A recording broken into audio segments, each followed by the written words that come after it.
जिससे आपको हमारे द्वारा अपलोड की गई वीडियो सबसे पहले देखने को मिले। जन्माष्टमी कब है? 2021 29 या 30 अगस्त। पूजा का शुभ मुहूर्त, पूजा विधि, पारण का समय। जन्माष्टमी का पर्व भगवान श्री कृष्ण के जन्मोत्सव के रूप में मनाया जाता है। यह त्योहार हर साल भाद्रपद माह कृष्ण पक्ष की अष्टमी तिथि को आता है। प्राचीन कथाओं के अनुसार श्री कृष्ण जी का जन्म मथुरा नगरी में भाद्रपद कृष्ण पक्ष की अष्टमी तिथि के दिन हुआ था। इस दिन भगवान श्री कृष्ण की कृपा प्राप्त करने के लिए भक्त उपवास रखकर उनकी पूजा अर्चना करते हैं। आज हम आपको साल 2021 जन्माष्टमी पर्व की शुभ तिथि, पूजा का शुभ मुहूर्त, पूजा विधि, पारण मुहूर्त और इस दिन सुख समृद्धि प्राप्त करने के लिए पारण के बाद दान की जाने वाली चीजों के बारे में बताएंगे।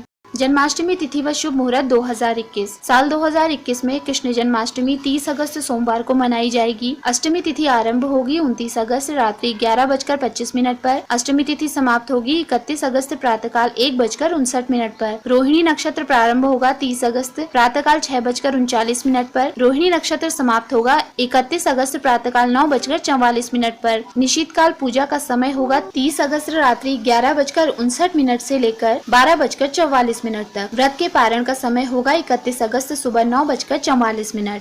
जन्माष्टमी व्रत पूजन विधि। जन्माष्टमी के व्रत में अष्टमी तिथि के दिन उपवास से पूजन शुरू होकर नवमी के दिन पारण होने के बाद व्रत पूर्ण माना जाता है। व्रती को एक दिन पूर्व सप्तमी को सात्विक भोजन ग्रहण कर अगले दिन अष्टमी तिथि को प्रातः स्नान आदि से निवृत्त होकर सभी देवी देवताओं को प्रणाम कर व्रत का संकल्प लेकर व्रत प्रारंभ करना चाहिए। अब देवकी जी के लिए प्रसूति गृह बनाएं और वहां भगवान श्री कृष्ण जी के बाल स्वरूप की प्रतिमा स्थापित कर लें। प्रतिमा को स्नान कराकर पीले वस्त्र आभूषण पहनाएं और माखन मिश्री का भोग लगाएं। अब अंत में उन्हें झूला झुलाएं और विधिवत पूजा संपन्न करें। कृष्ण जन्माष्टमी व्रत के नियम। जन्माष्टमी उपवास के दौरान फलाहार करना चाहिए। इस दिन भगवान कृष्ण को माखन मिश्री, पाग, नारियल की बनी मिठाई का भोग लगाया जाता है। जन्माष्टमी का व्रत अगले दिन सूर्योदय के बाद पारण के बाद ही खोलना चाहिए। जन्माष्टमी का पारण सूर्योदय के पश्चात अष्टमी तिथि और रोहिणी नक्षत्र के समाप्त होने के बाद ही करना शुभ होता है। जन्माष्टमी पारण। मान्यता है कि जन्माष्टमी का व्रत रखने के बाद व्रत का पारण कर दान करने से दीर्घायु, सुख समृद्धि और मनोकामना पूरी होती है। व्रत के अगले दिन पारण कर किसी ब्राह्मण को अन्न, वस्त्र, रजत, स्वर्ण व मुद्रा का दान करने से समृद्धि प्राप्त होती है। इस दिन जरूरतमंदों को फल और अनाज दान करने से सफलता की प्राप्ति होती है। भगवान श्री कृष्ण पीताम्बर धारी हैं, इसीलिए जन्माष्टमी व्रत के बाद जरूरतमंदों को पीले रंग के वस्त्र, अनाज का दान किया जाता है। इससे धन धान्य का वरदान मिलता है और पूरे वर्ष माँ लक्ष्मी की कृपा आप पर बरसती रहती है। फ्रेंड्स, अगर आपको हमारे द्वारा दी गई ये सभी जानकारियाँ पसंद आई हो तो आप उपचार न्यूज़ के चैनल को सब्सक्राइब, लाइक और शेयर करना ना भूलें।